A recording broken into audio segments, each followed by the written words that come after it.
We're back at Real Estate Live with John Coneys, and now we're going to talk a little bit about what's really going on in the real estate and mortgage market today. What I hear from buyers is, can I get a loan? And I don't think it's a problem in most cases, at least down at the shore, but why don't you tell us what the process is and if there's any differences? Sure.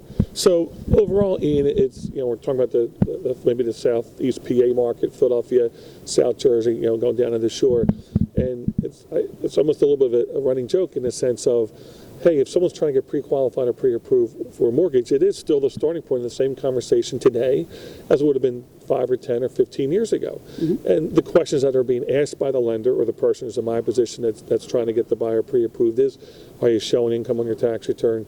What is your credit score? And how much money you're putting down and whether that money's in the bank and so forth. So it starts with the same three boilerplate questions, but then it expands today. That's the difference from today versus years ago. Now, what do you mean by that? Because are the qualifications stricter?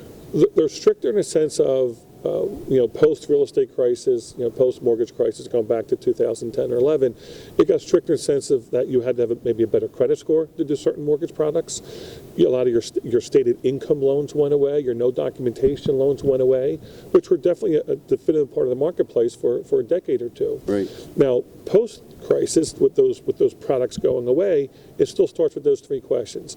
The difference is today is if someone is self-employed or someone's not sure what they're showing on their tax return, you do want to get that reviewed up front, because that is where a difference where today there may not be a backup plan for that person to get a mortgage until they start showing more income over time on their tax return. On the credit score, over the last year or two, where things got more conservative earlier this decade, it is starting to loosen up a little bit. You mean there's no 100% loans out there? No 100% loans, at least that I'm aware of. So I don't want to speak from an authoritative standpoint, sure, but at least that I'm aware of, no 100% loans. But there are products out there where you can do 10% down loans on jumbo financing. That was not there necessarily several years ago. So you're starting to see a loosening of the guidelines a little bit, loosening of the product matrix out there a little bit versus 3 or 4 years ago. Savvy investors or buyers that are putting much more money down. Again, there's 3% down products down there for someone buying their first house or a primary residence. They were not always there several years ago, so they're starting to come back in the marketplace. Your credit score criteria is starting to drop a little bit.